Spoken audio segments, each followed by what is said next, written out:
सभी को नमस्कार। आप सभी का अपने चैनल पर स्वागत है। आज हम 10वीं कक्षा के लिए कृतिका भाग 2 से प्रथम पाठ माता का अंचल पढ़ेंगे, जिसके लेखक शिव पूजन सहाय जी हैं। देखिए, सबसे पहले शिव पूजन सहाय के बारे में हम पढ़ेंगे। आप इनके बारे में थोड़ा बहुत लिख सकते हैं। जीवन परिचय आपके क्षितिज भाग 2 से पूछा जाएगा। बोर्ड परीक्षा में आपके क्षितिज से जीवन परिचय और साहित्यिक विशेषताओं से प्रश्न पूछे जाते हैं। यहाँ आप केवल संक्षिप्त में लिखें। तो शिव पूजन सहाय, जिनका जन्म अगस्त 1893, याद रखेंगे 1893, शाहाबाद बिहार में हुआ था। इनकी मृत्यु 1963 पटना। प्रारंभिक शिक्षा बिहार में आरा नामक स्थान से हुई। फिर कोलकाता में पत्रकारिता में कार्य किया। अपनी शिक्षा पूर्ण करने के बाद पत्रकारिता की ओर मुड़ गए। 1924 में लखनऊ में प्रेमचंद के साथ माधुरी पत्रिका का संपादन भी किया। उसके बाद 1926 से 1933 तक काशी में प्रवास रहा। पत्रकारीय लेखन चलता रहा। 1934 से 1939 तक पुस्तक भंडारण कार्य इन्होंने किया, यानी कई पुस्तकों का विमोचन किया, कई पुस्तकें लिखी। लहेरिया सहाराय में संपादन कार्य किया। राजेंद्र कॉलेज छपरा में हिंदी प्राध्यापक की नौकरी भी इन्होंने की। 1950 से 1959 तक पटना में बिहार राष्ट्रभाषा परिषद के निदेशक के रूप में कार्य इन्होंने किया। एक अच्छे कहानीकार, उपन्यासकार, संपादक और पत्रकार के रूप में प्रसिद्ध रहे हैं। तो ये आप इनके बारे में लिखेंगे। इनकी कुछ प्रमुख रचनाएं हैं: कथा और उपन्यास, वे दिन वे लोग, बिंब प्रतिबिंब, मेरा जीवन, स्मृति शेष, हिंदी भाषा और साहित्य, ग्राम सुधार, देहाती दुनिया, विभूति, शिव पूजन सहाय साहित्य समग्र और शिव पूजन रचनावली नामक ग्रंथ इन्होंने लिखे। अब चलते हैं पाठ के सार की ओर। शुरू करते हैं माता का अंचल पाठ का सार। देखिए, सभी जानते हैं कि माता स्नेह की प्रतिमूर्ति होती हैं। सभी अपनी माताओं से बहुत प्रेम करते हैं। ऐसे ही माता का अंचल पाठ में शिव पूजन सहाय ने माता के स्नेह और बचपन की अपनी शरारतों के बीच पिता से लगाव का संबंध दर्शाना चाहा है। तो देखिए, पाठ का सार आप सुनेंगे तो भी इसको अच्छे से समझ सकते हैं। माता का अंचल नामक पाठ में लेखक माता पिता के स्नेह और शरारतों से भरे अपने बचपन को याद करता है। तो कहने का अभिप्राय, लेखक अपने बचपन की बात इसमें करता है। माता का अंचल, अंचल होता है गोद। माता अपने सानिध्य में, अपनी गोद में जब बच्चे को बिठा लेती है और प्रेम करती है, उसी को अंचल का रूप आप दे सकते हैं। बचपन में उनका नाम तारकेश्वर था, याद रखेंगे, तारकेश्वर। पिता अपने साथ ही उसे सुलाते, सुबह उठाते, नहलाते थे। जैसे आमतौर पर पिता अपने बच्चों को ऐसे ही प्रेम करते हैं। आप भी, हम सब पिता के ऐसे ही स्नेह में पले फुले हैं। तो देखिए, नहलाते थे। वे पूजा के समय उसे अपने पास बिठाकर शंकर जैसा तिलक लगाते, खुश कर देते थे। लेखक आईने में बड़े बड़े बालों के साथ अपना तिलक लगा चेहरा देखता तो पिता मुस्कुराने लगते, वह शर्मा जाता। कोई भी बच्चा हो, तरह तरह की शरारतें हरकतें लड़कपन में करता है। आईने के सामने आप भी कई बार जाते होंगे और अपने चेहरे पर रीझते होंगे। देखिए, ऐसे ही लेखक भी करता था। पूजा के बाद पिताजी उसे कंधे पर बिठाकर गंगा में मछलियों को दाना खिलाने के लिए ले जाते थे। याद रखेंगे, मछलियों को दाना खिलाने के लिए गंगा नदी में ले जाते थे और राम नाम लिखी पर्चियों में लिपटी आटे की गोलियां गंगा में डालकर लौटते हुए उसे रास्ते में पड़ने वाले पेड़ों की डालों पर झुलाते। अब बच्चों को पिता जो है पेड़ों की डालों पर अक्सर झुलाते हैं ताकि उनका कद, उनकी लंबाई बढ़ सके, साथ में कुछ क्रियाकलाप होती रहें ताकि बच्चा जो है ताकतवर बने। ऐसे ही लेखक के पिता भी उनके साथ जो है कुछ शारीरिक क्रियाएं करते रहे। घर आकर जब वे अपने साथ खाना खिलाते तो माँ को कौर छोटे लगते, यानी माँ जब उनको खाना खिलाने के लिए बैठती तो पिता धीरे धीरे उनको खाना खिलाते तो मार जो है सने से भर जाती। वे पक्षियों के नाम के निवाले के कौर होता है जैसे रोटी का टुकड़ा बनाकर जब उनके उड़ने का डर बताती तो वह उन्हें उड़ने से पहले ही खा लेता। तो कहने का अभिप्राय, माता बच्चे को तरह तरह के लोभ, तरह तरह के बातें बताकर खाना खिलाने के लिए प्रेरित करती है। खाना खाकर बाहर जाते हुए माँ उसे झपट कर पकड़ लेती और रोते रहने के बाद भी बालों में तेल डालकर कंघी करती। तो ऐसे बच्चे के साथ ज़बरदस्ती कई बार करना पड़ता है। अक्सर माताएं ज़बरदस्ती ही बच्चों को नहलाती हैं, बालों में तेल लगाती हैं। आपने भी अपनी बचपन की यादें होंगी जब माँ आपको पकड़कर ज़बरदस्ती जो है कुछ आपसे काम करवाने के लिए या आपको नहलाने के लिए बाध्य करती। तो ऐसे ही लेखक के साथ भी होता था। रोते रहने के बाद भी बालों में तेल डाल कंघी कर देती, कुर्ता टोपी पहनाकर चोटी में फूलदार लट्टू लगा देती थी, बुरी नज़र से बचाने के लिए काजल की बिंदी लगाती और पिता के पास छोड़ देती। वहाँ खड़े अपने मित्रों को देखकर वह रोना भूल जाता और खेल में लग जाता था। अक्सर ऐसा ही होता है, बच्चे अपने मित्रों, अपने साथियों को देखकर रोना छोड़ देते हैं क्योंकि वे अपने साथियों के साथ खेल में मगन हो जाते हैं और अपनी जो अपना परेशानी थी, दुख था, उसको भूल जाते हैं। तो देखिए यहाँ पर कितना सुंदर वर्णन किया है। बचपन अपना याद आपको भी आ गया होगा।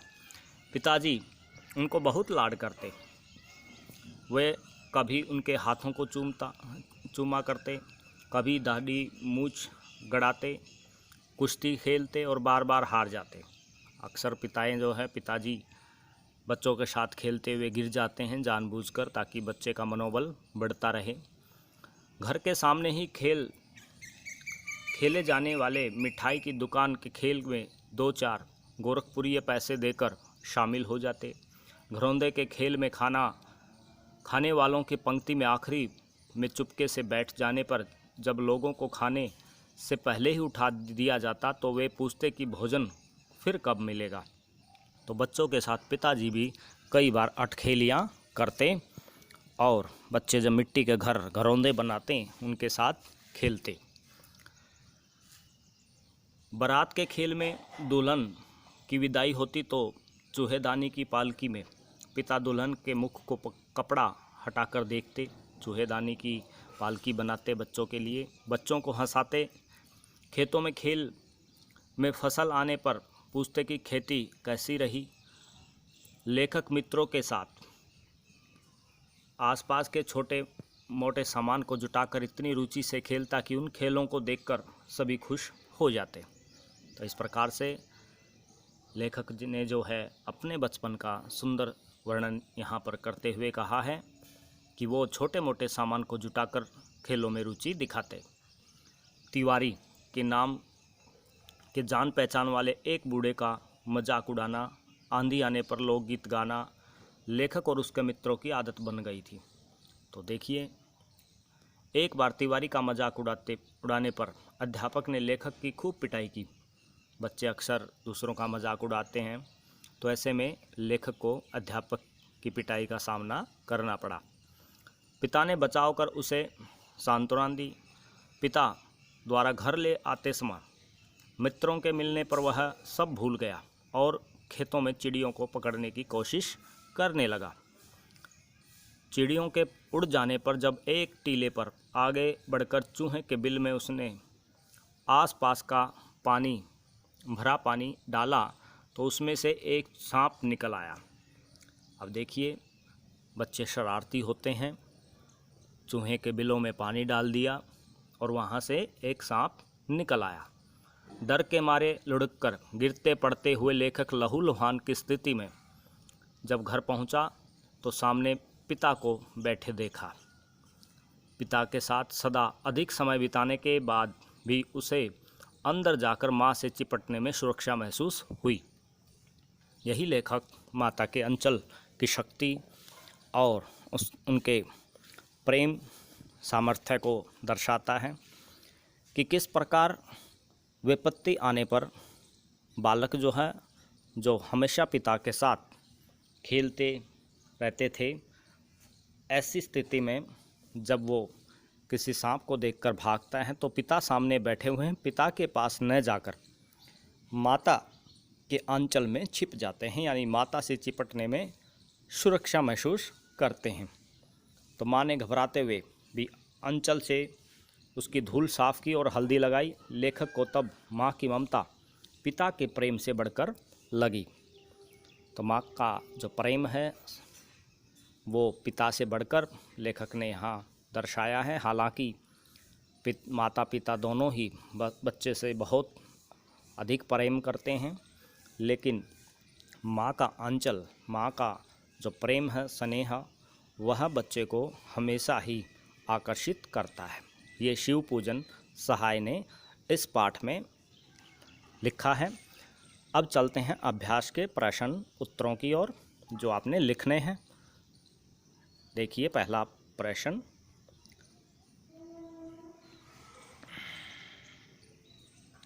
प्रस्तुत पाठ के आधार पर कहा जा सकता है कि बच्चे अपने पिता से अधिक जुड़ाव रखते थे, यानी बच्चे का अपने पिता से अधिक जुड़ाव था, फिर भी विपदा के समय वह पिता के पास न जाकर माँ की शरण लेता है। आपकी समझ से इसकी क्या वजह हो सकती है? तो जैसा हमने बताया वैसा ही आप लिख सकते हैं। माता से बच्चे का रिश्ता ममता पर आधारित होता है, जबकि पिता से स्नेहाधारित होता है, यानी स्नेह होता है। बच्चे को विपदा के समय अत्यधिक ममता और स्नेह की आवश्यकता होती है। भोलानाथ का अपने पिता से अपार स्नेह था। याद रखें, तारकेश्वर को पिता जो है भोलानाथ कहकर पुकारते थे, क्योंकि उनके माथे पर भोलेनाथ का, शंकर का तिलक लगाया जाता था, तो भोलानाथ उनको बोला जाता था। तो ये बात आप याद रखें। पिता से अपार स्नेह था, पर उस समय विपदा आई जब उन्होंने सांप को देखकर जो है घर की तरफ दौड़ लगाई, तो उससे जो शांति व प्रेम की छाया अपनी माँ की गोद में जाकर मिली, वह शायद ही उसे पिता से प्राप्त नहीं हो पाती। माँ के अंचल में बच्चा स्वयं को सुरक्षित महसूस करता है। ये आप लिखेंगे। अगला प्रश्न देखिए, आपके विचार से भोलानाथ अपने साथियों को देखकर सिसकना क्यों भूल जाता है, यानी रोना क्यों भूल जाता है? जब माता पिता बच्चे को ज़बरदस्ती नहलाते हैं, कंघी करते हैं, तो वह परेशानी महसूस करता है, रोता है, लेकिन अपने साथियों के साथ सिसकना, रोना क्यों भूल जाता है? ये आप लिख सकते हैं। उत्तर में, क्षण में रोना, क्षण में हंसना बच्चे का स्वभाव होता है, यानी थोड़े समय में रोना शुरू कर देता है, थोड़े समय में हंसना शुरू कर देता है। भोलानाथ भी बच्चे की स्वाभाविक आदत के अनुसार अपनी उम्र के बच्चों के साथ खेलने में रुचि लेता है उसे अपनी मित्र मंडली के साथ तरह तरह की क्रीड़ा करना अच्छा लगता है। वे उसके हर खेल में वह हुदगड़ के साथी हैं, यानी लड़कपन में बच्चे आपस में स्नेह से प्रेम से खेलते हैं। अपने मित्रों को मज़ा करते देख वह स्वयं को रोक नहीं पाता, उनके साथ खेलना शुरू कर देता है। इसलिए रोना भूलकर वह अपनी मित्र मंडली में खेल का मज़ा उठाने लगता है। उसी मग्नावस्था में वह सिसकना भूल जाता है। ये आप लिखेंगे। अगला प्रश्न देखिए, भोलानाथ और उसके साथियों के खेल और खेल की सामग्री आपके खेल और खेलने की सामग्री से किस प्रकार भिन्न है। देखिए, भोलानाथ जो उस समय बचपन की यादें तरोताज़ा करते हुए लेखक उस परिदृश्य से हमें अवगत कराता है, तो वही आपके अपने खेलों से किस प्रकार भिन्न है, यानी आज के समय से किस प्रकार प्राचीन जो खेल हैं वो किस प्रकार भिन्न रहे हैं, वो आपने लिखना है। भोलानाथ और उसके साथी खेल के लिए आंगन खेतों में पड़ी चीज़ों को ही अपने खेल का आधार बनाते हैं। उनके लिए मिट्टी के बर्तन, पत्थर, पेड़ों की फलें, गीली मिट्टी, घर के छोटे मोटे सामान आदि वस्तुएं होती थी जिसे वह खेलकर खुश हो रहते थे। परंतु आज के बालक जो खेल खेलते हैं वे पूर्णतः भिन्न हैं। हमारे खेल के लिए क्रिकेट का सामान, किचन सेट, डॉक्टर सेट, तरह तरह के वीडियो गेम, कंप्यूटर गेम आदि बहुत सी चीज़ें उपलब्ध हैं जो इनकी तुलना में एकदम अलग हैं, यानी पहले से आज के खेल एकदम भिन्न हैं। भोलानाथ जैसे बच्चों की खेलने की सामग्री आसानी से व सुलभता से बिना मूल्य खर्च किए प्राप्त हो जाती थी, जबकि आज के बच्चों की खेल की सामग्री बाज़ार से खरीदनी पड़ती है। यानी आज के जो खेल हैं वो बाज़ार पर आधारित हैं। भोलानाथ के समय यानी लेखक अपने बचपन की यादें तरोताज़ा करता हुआ बताता है कि उस समय खेल जो है वो खेल की जो सामग्री है आसानी से बिना खर्च किए घर पर ही प्राप्त हो जाती थी। ये आप इसमें लिख सकते हैं। अगला प्रश्न देखिए, पाठ के आधार पर ऐसे प्रसंगों का वर्णन कीजिए जो आपके दिल को छू गए, जो आपको अच्छे लगे। तो आप इसमें अपने तरफ से जो भी प्रसंग, जो भी बातें लिखना चाहें जो आपके अच्छे लगी लिख सकते हैं। हालांकि कुछ सहायता करने के लिए आपको यहाँ उत्तर दिया गया है। देखिए, भोलानाथ जब अपने पिता की गोद में बैठा हुआ आईने के सामने प्रतिबिंब को देखकर खुश होता है, वहीं पिता द्वारा रामायण पाठ छोड़कर देखने पर लज्जाकर वह शर्माता है, जो हमें अच्छा लगा। यहाँ बच्चों का अपने अक्ष के प्रति जिज्ञासा भाव बड़ा ही मनोहर लगता है। ये आप लिख सकते हैं। बच्चों द्वारा बारात का स्वांग रचते हुए दुल्हन को लीवा लाना, पिता द्वारा दुल्हन को लाना व पिता द्वारा दुल्हन का घूंघट उठाना लिखेंगे यहाँ पर सब बच्चों का भाग लेना, बच्चों के खेल में समाज के प्रति रुझान झलकता है। ये नाटकीयता, स्वांग और उनका बचपन हमें बहुत अच्छा लगता है। तो ऐसे आप लिखेंगे। और भी लिख सकते हैं आप, बच्चे का अपने पिता के साथ कुश्ती लड़ना, शिथिल होकर बच्चे के बल को बढ़ावा देना, पछाड़ खाकर गिर जाना, पिताजी का ये प्रेम और स्नेह हमें बहुत प्रिय लगता है। ऐसे कुछ बातें आप लिख सकते हैं।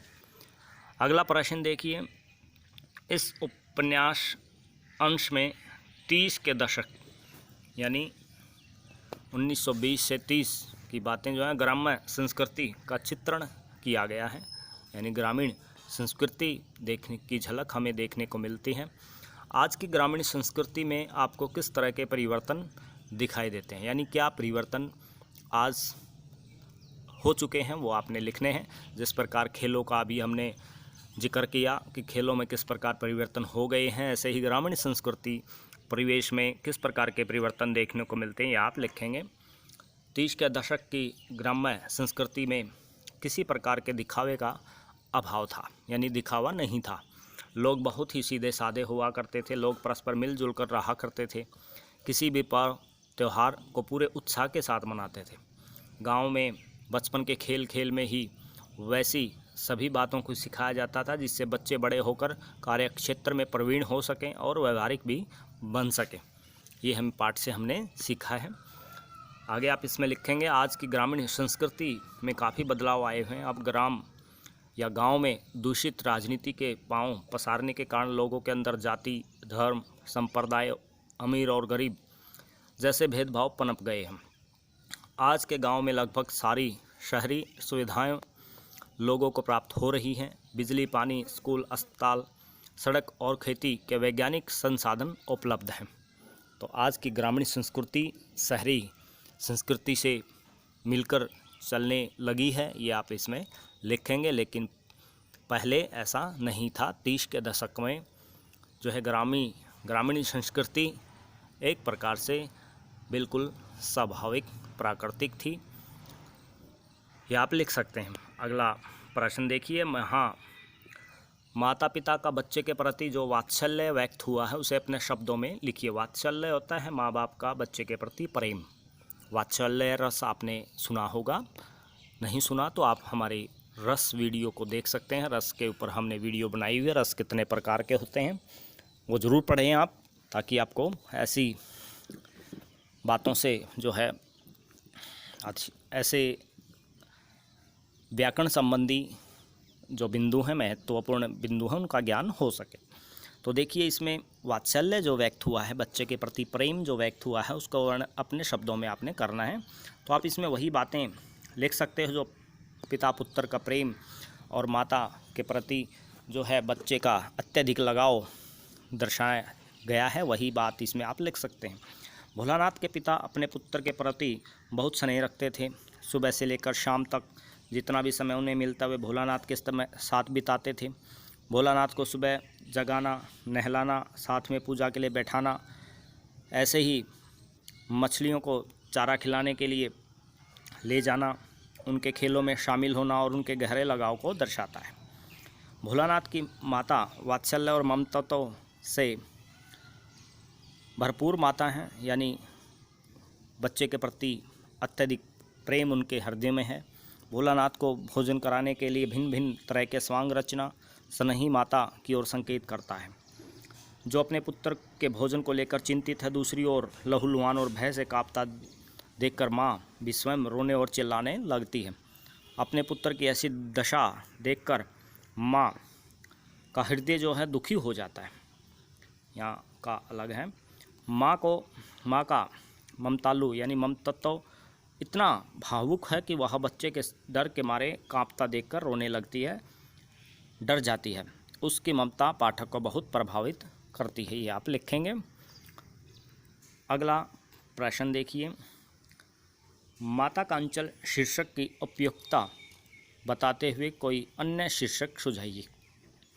यानी माता का अंचल एक अच्छा शीर्षक लेखक ने नाम दिया है, यानी पाठ का नाम रखा है। तो आप क्या नाम रख सकते हैं, ये आप अपने पास से बता सकते हैं। तो आप उत्तर में लिखेंगे, इस कहानी का नाम माँ का आंचल उपयुक्त रखा गया है। इस कहानी में माँ के आंचल की सार्थकता को जाने का प्रयास किया गया है। भोलानाथ को माता व पिता दोनों से बहुत प्रेम मिला है।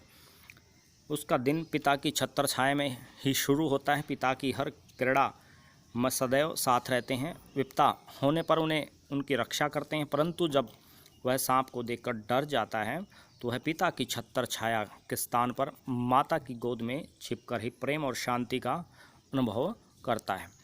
माता उसके भय से भयभीत है, उनके दुख से दुखी है, उसके आंसू से खिन्न है। वह पुत्र की पीड़ा को देखकर अपनी शुद्ध बुद्ध खो देती है।